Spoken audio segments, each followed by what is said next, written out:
Ladies and gentlemen, welcome back. Episode 74 of the 9 to 5 Fitness Podcast. This is our second solo podcast, and I just want to thank you so much.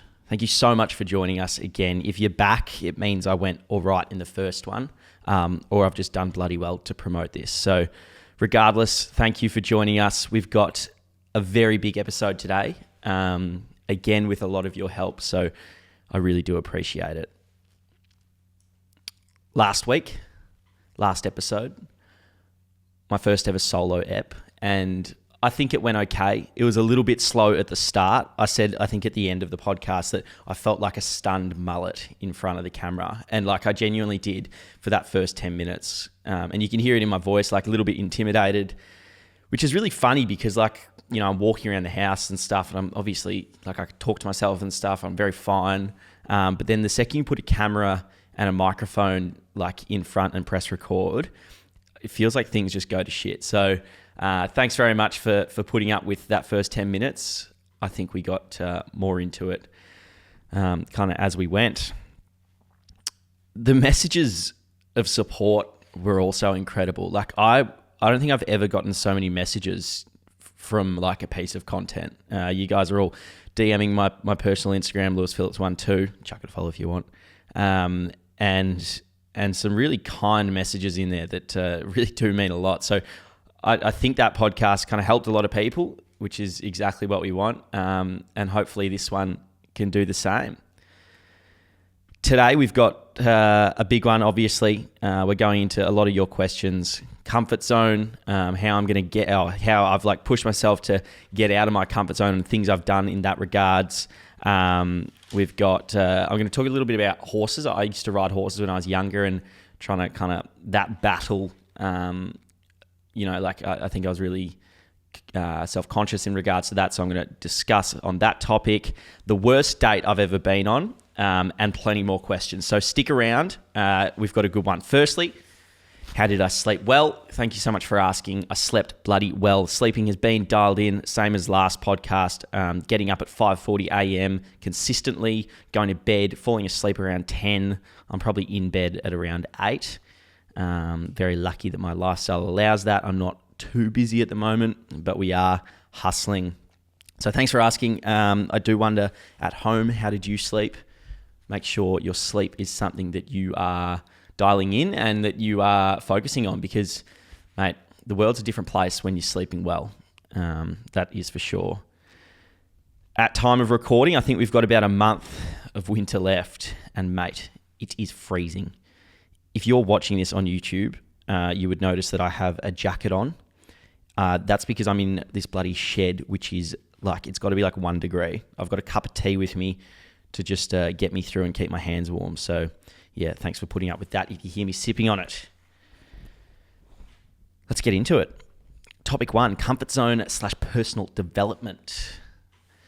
I feel like personal development is a big one, especially for a lot of you younger guys and girls, which is good. Like if you're looking to develop yourself in many different ways, whether that be fitness or, you know, like personal things, then that's fantastic. And I think hearing other people's story on it can sometimes help and kind of spark a bit of a different flow. So yeah, Peter sent in a question and said, what experience in your life pushed you furthest past your comfort zone?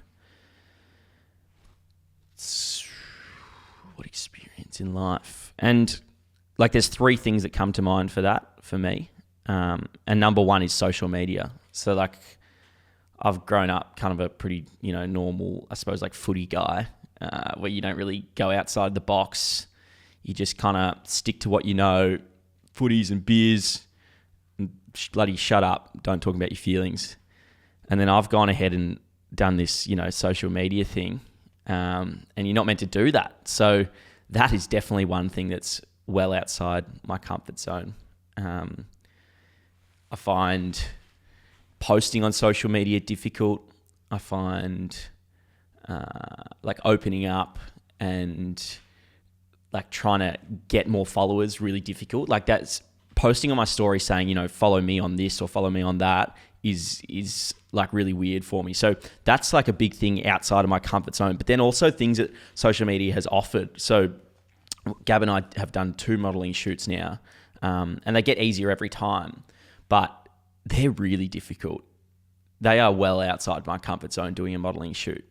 So like, you know, how do I go about putting up with that? Well, it's handy having Gab because like we can do these things together. You can kind of get through it together. I'm not too worried to get a few hate comments, and you know, you just put up with it. And then another thing is hair dyeing. I just got my hair dyed actually, but yeah, that's like a really kind of weird one because it is so like it's in your face in terms of when people like see me with like my hair dyed, they'll be like, you know, it's a natural thing to give someone shit about it or whatever. So like, that's another thing outside of my comfort zone. And I would highly recommend doing something that puts you outside of your comfort zone because you learn that it's not actually as bad as you think it's going to be. Another thing for my comfort zone or getting outside of it, moving out, it's very comfortable, very relaxing at home. There's no kind of fire under your ass and there's no, you know, uncertainty. Whereas when you move out, there is uncertainty. You've got to pay rent. And so on. So like that's another big one. Probably like the biggest experience for me in terms of pushing myself outside of my comfort zone was when I was 14, I reckon. I used to play footy, obviously went to school. But I also rode horses, and it was like a separate life to my normal life because I didn't want to tell anyone about it. Like I was really nervous that people would give me shit about riding horses. Riding horses predominantly, like females predominantly do it nowadays, and trying to kind of battle that when I was 14, like super self-conscious, that was difficult. I remember some girl said to me when I was I must have been like 13 or 14, and I was like standing, I had these little jodhpurs on, like they're like the riding pants. And this girl goes to me, "You look so gay." Like she was young as well. She didn't know what she was saying. And that just stuck with I'm pretty sure I gave up riding for like a year after that. I said, nah, no way. So, you know, putting up with that was a little bit different and trying to push through that. But I'm so glad I did because I learned so much through horses and like it's something that I'll always appreciate. I love horses so much. I love being around them. Hopefully I can get another one soon. But yeah, if I gave that up, I would have missed out on so many different opportunities and so many, wouldn't have met so many different people. So I'm very glad I put up with it. Yeah, the comfort zone thing doesn't have to be like the most extraordinary act. You don't need to be doing mental stuff to push yourself outside your comfort zone. If you're like socially anxious or anything like that, you could just put yourself in a situation that makes you feel a little bit uncomfortable and then build on that. Try and feel comfortable in that area. I feel like that really kind of helps in life. You kind of really develop from that. But for me, the horses thing was funny because I was so nervous about what people would think. And then as I got older, I think as I started going to the gym, I'd be about like 21. I'd walk into shops happily wearing like the full horse gear. People would be staring at me. Wouldn't care less, like stare back at them. You know, things like that. Really help you develop, and then that's what's kind of been able to help me kind of get into social media and push myself outside of my bounds or my boundaries. Let's get into a quick mailbag question. Let me just pull it up here. All right, this one is from Finn. Finn says, "Louie, I'm 17 and how do I become successful like you? I don't want to be working from 18 until I'm 65. And then living life when I'm about to die." Thanks, Finn. Thanks very much for the question. Firstly, I don't think I'm successful. I'm nowhere near where I want to be, but thank you very much for thinking that I am. But from what I can see, most successful people tend to follow something that they're passionate about.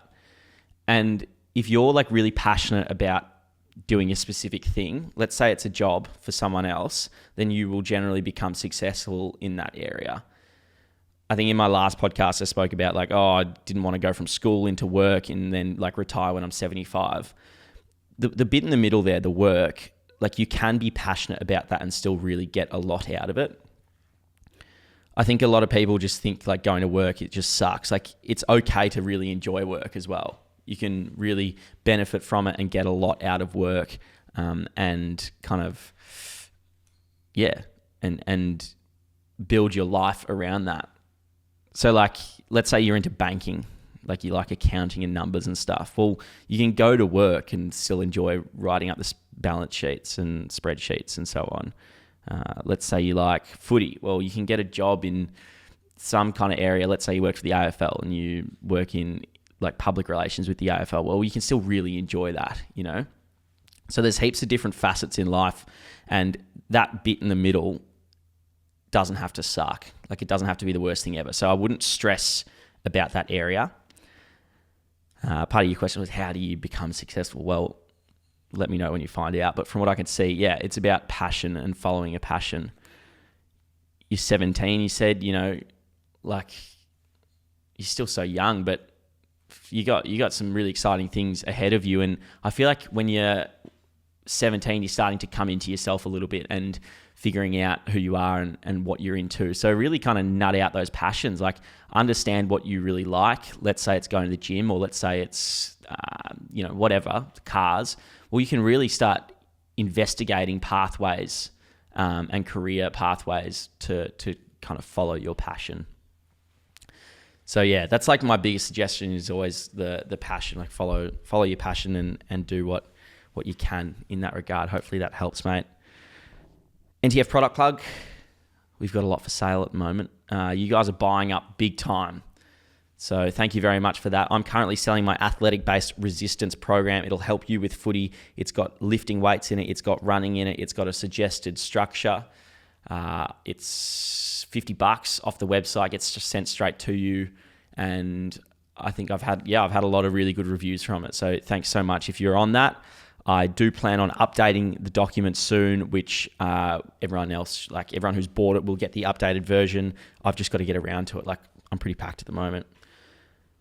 The other thing is apparel. We sell a fair bit of apparel. We've got tracksuits, singlets, shorts, you name it, we've got it. Check our website out. It's called at9to5fitness.com or whatever. Yeah, just search up 9to5fitness.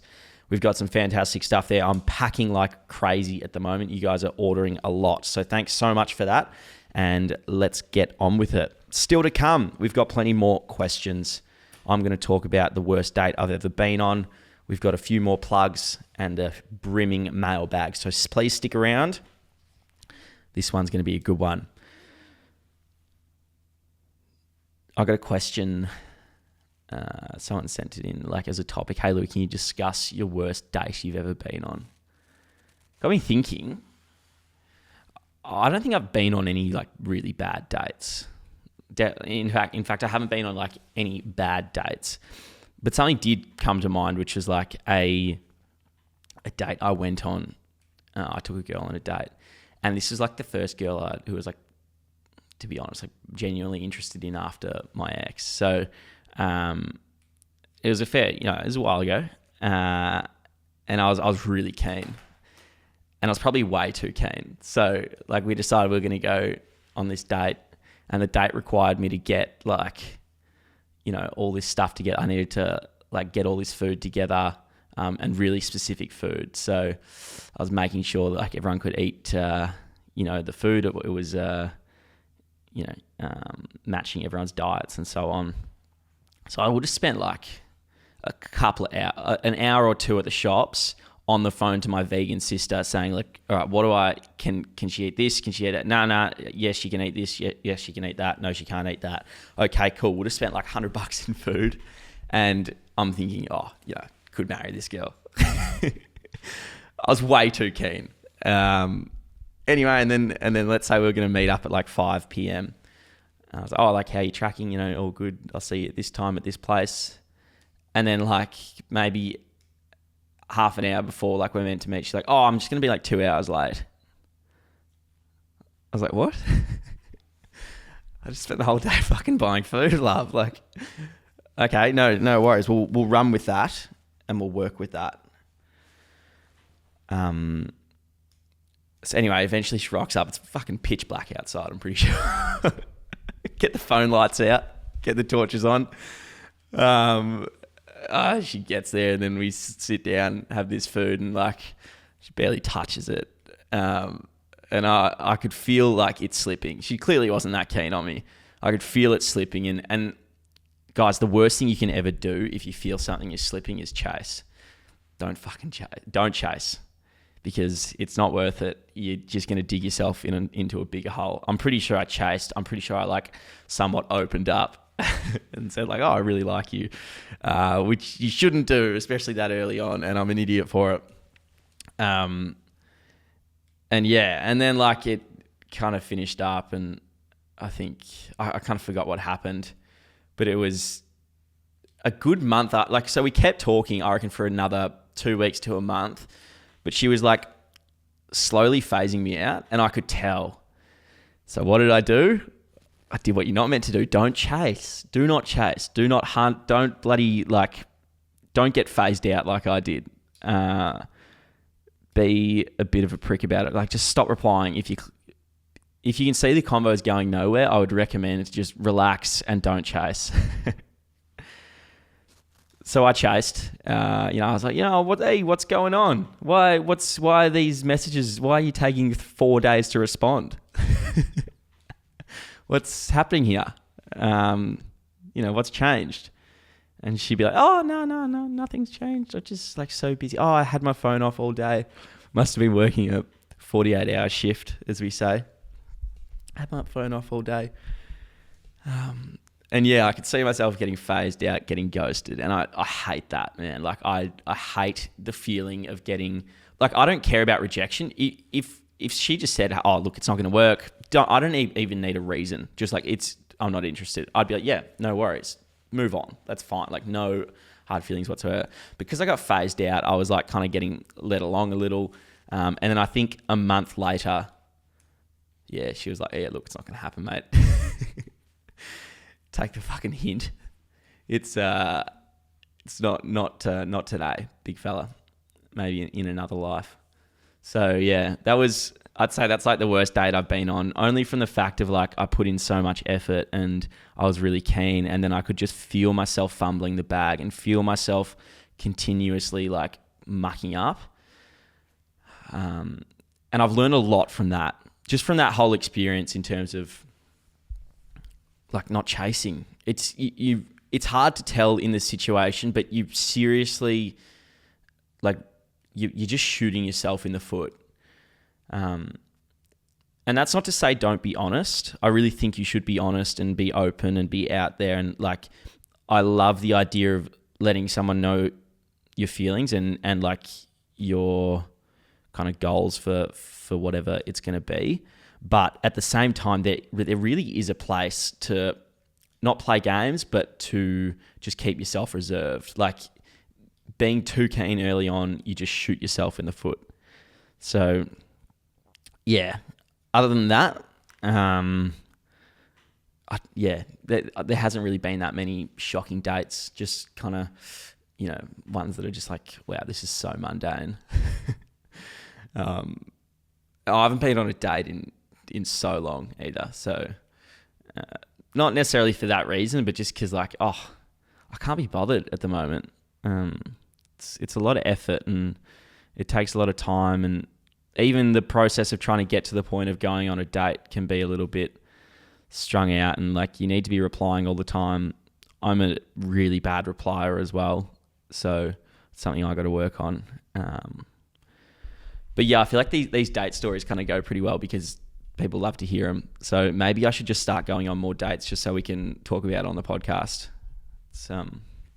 Maybe I'll start doing that. I'm kidding. I'm not going to do that. So if I go on a date with you, that's not because of why. But yeah, you never know. Still to come. A lot more still to come. We've got a pretty brimming mailbag. Thanks so much for sitting through for this long. We've got a little bit more to go. We've got mailbags. We've got... I'm going to talk about copping shit with footy, like dealing with grief in footy, because I've been copping a little bit lately. Nothing too bad though, but we'll get to that in a sec. First up though, we've got a tomorrow skincare plug. Our favorite skincare brand. That is Tomorrow Skincare. They're so elite. They've got the foam cleanser, the liquid toner, structure serum, and the gel moisturizer. That's called the Essentials Collection. I love these guys. You guys know I love these guys. The quality is just impeccable. Like, it is so much better than anything I've ever used before. And I know we say that on every podcast, but it's true, and we genuinely mean it. We wouldn't promote something we don't enjoy to you guys. If you can afford it, I'd highly recommend getting the Essentials Collection. If you can only afford one thing, go the gel moisturizer. It is incredible. Every other moisturizer, apart from the Tomorrow Skincare moisturizer, feels like sunscreen. Whereas the Tomorrow Skincare feels like just incredible stuff on your face. So check them out. That's Tomorrow Skincare. Use code NTF at checkout, and you'll get 20% off. So they've been really good to us in regards to promotions, and they've stuck with us for so long. So shout out to those guys, because they've been with us. They've been almost day oneers, I'd say. Next, we've got Manscaped. That is Manscaped. You know who they are. They are looking after your balls. They're also looking after my balls. So very handy on that front. They're team players, as we said in the last podcast, and they look after you. They've got the Lawnmower 4.0, which is really nice. It's a really kind of versatile little clippers, and it shaves your pubes. You know, it shaves anything you want it to run through. I've put mine through a fair bit of grief, and it keeps holding up. So could be worth checking them out. They've got a new range as well. 2-in-1 shampoo and conditioner. What else they got here? They've just got like a normal body wash, a hydrating body spray. Of course, they've got the lip balm, which I really enjoy. You can use code NTF to get 20% off and free shipping with Manscaped. That is Manscaped, and use code NTF for 20% off and free shipping. Right. Mailbag. We've got a brimming mailbag today. You guys prevailed as per. No sent-in voice messages, unfortunately, because I feel like they're a bit more fun, but that's all right. A lot of texted messages, like just through to my Instagram. So thanks very much for that. If you want to send a message, send it to Lewis Phillips 12.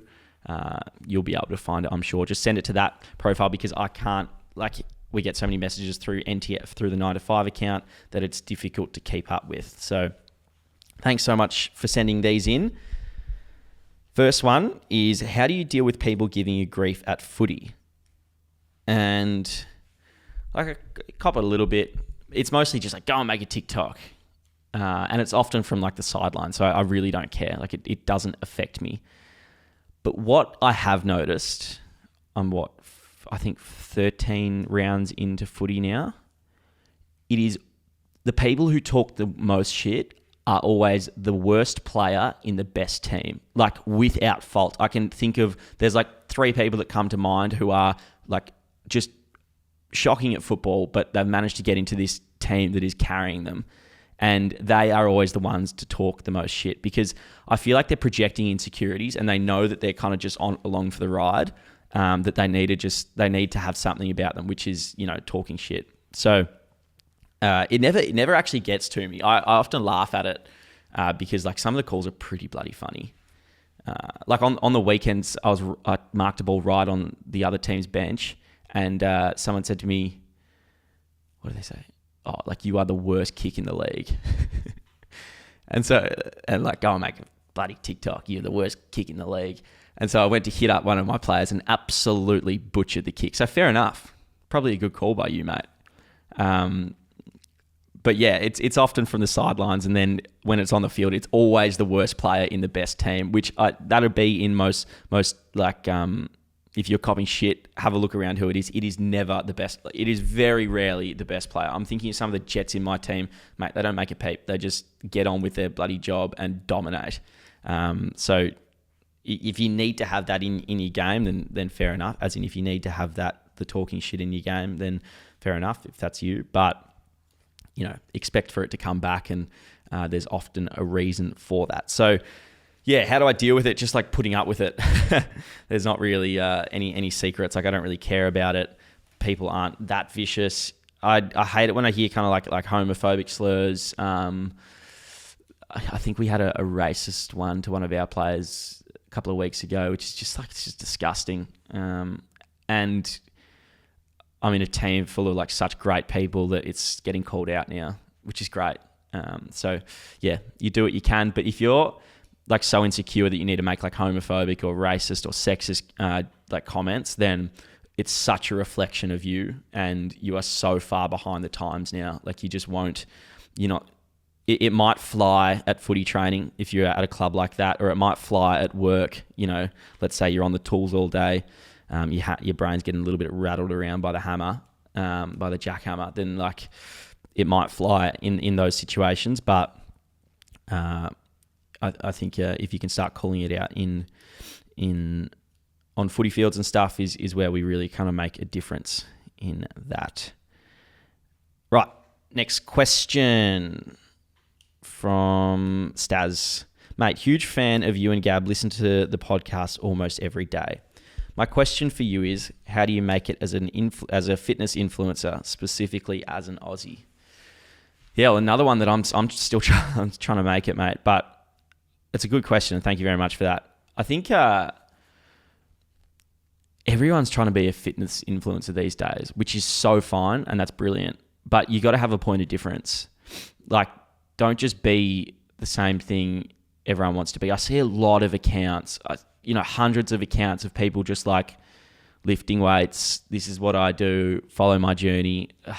To be honest, man, like, yeah, your rig looks great, but it's not better than anyone who's on a shit ton of gear. So like finding your point of difference is the trick. I'd say for me personally, my point of difference is like I'm not necessarily one-dimensional in terms of gym. I'm not just footy. I want to kind of help people like mentally with life and so on. So I'd say that's kind of my point of difference. I'm never going to have, the millions of followers that others strive for, but I think the few followers that I do have are all kind of really benefiting from it. So that's what my point of difference is. But it's up to you to figure out your point of difference. Sit down and come up with some good ideas, and it's all about like the content and trying to understand which content works best. And then, videos don't flop if it's a good idea. Videos flop if it's a bad idea. That's how it works. So that is my biggest tip, is find your point of difference and you will be sweet. Next question is from Ryan. Said, love the solo podcast, mate. Listened to it last night and you do have a knack for it. Thanks so much, Ryan. That really means a lot. I reckon you've really got a skill. My question is, where do you see yourself in 5 years, both personally and professionally? He goes on to say, I'm 29 and 30 soon, and there's a lot more I'd wish I'd done and achieved. But instead I'm trying to look forward I'm trying to look forward to where I am in the next 5 years. Yeah. It's a great question, and takes a fair bit of reflection.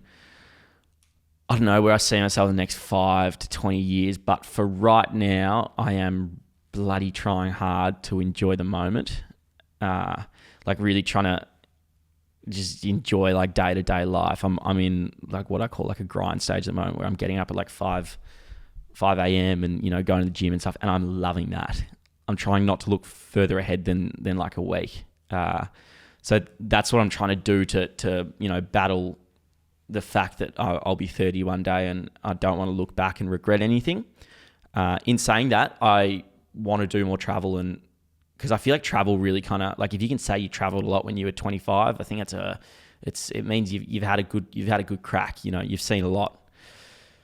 Where do I see myself in 5 years? Oh, good question. Hopefully, I'd love to have like a bit more of a consistent.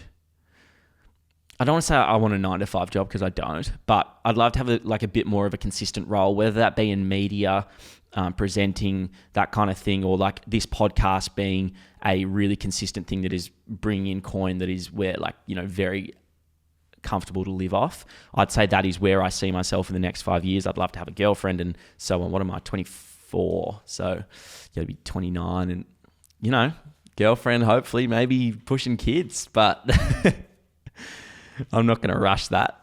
But yeah, I think it is since COVID, it feels like everything's been on 2 times speed. Like, I can't believe we're almost in August in 2022. That is just ridiculous. So trying to enjoy the moment is a big one, to try and battle the fact I'm going to be a little bit disappointed when I'm 30, go, I wish I did more. So, mate, thanks so much for the question. I really do appreciate it. Right, next question is from Anonymous.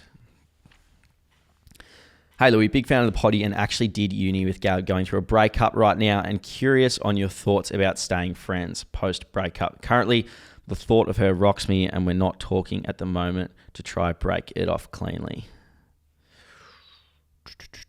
Going through a breakup right now and curious on your thoughts about staying friends. Yeah. I reckon there's got to be like no contact for a year, personally. I don't see how you can move on from someone by still being friends with them. And like, if you've come to that decision that you need to break up, well then, like, congratulations, you've come to that decision, is what it is. And I'm very sorry, but you will move on. But you've got to, I really don't think you can be friends with someone and after a breakup for at least like a year, I'd say, because there's so many like emotions, so many feelings. And if you are like checking up on their social media every day and, you know, seeing what they're doing out there, talking to another guy, that is just like so bad for your mental health. So I don't think it can be done personally. I think you can become friends one day. I mean, would you want to? Jeez. I don't know if you'd want to be like soulmates, but I think you can get to a position where you're very amicable and you can really reflect on the time you had together as a positive time. It would have taken me like 8 months, I reckon, to get to the point where I could look back on the relationship I had and be like, man, I'm so lucky to have had that. Like that was some of the best years of my life, but you know, it's over now. That's okay. But I'm really thankful that I had that, and the ending of that has been good for my life, and it was all meant to happen. So I think that that outlook will come, but I don't think you're going to be able to have that outlook until you've moved on from someone.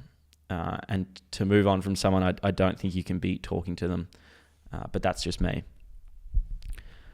Yeah, with like breakups and stuff, you really utilize the people around you. Like people will tell you all these different things, and it's one of the biggest questions we get. But end of the day, it's just about time and about you kind of like getting clarity in your head to be able to just move on with life. Okay, so like once you've figured all this stuff out, you'll have so many questions, this, answer that. Once you've answered all of that in your head, you can kind of start moving forward. And you can't rush that. There's not that many people who are going to be able to speed up that process other than yourself. So spend time on your own, I'd say, and with friends, obviously, but appreciate, you know, going for walks and enjoying life by yourself and not being reliant on someone else. So yeah, mate, thank you so much for the question. Hopefully that helps in some way, shape or form. Breakups suck. And, you know, like the way I looked at it was the breakup was like the worst thing to have ever happened to me. Shit, man. Life's been pretty bloody good if that's the case. Right.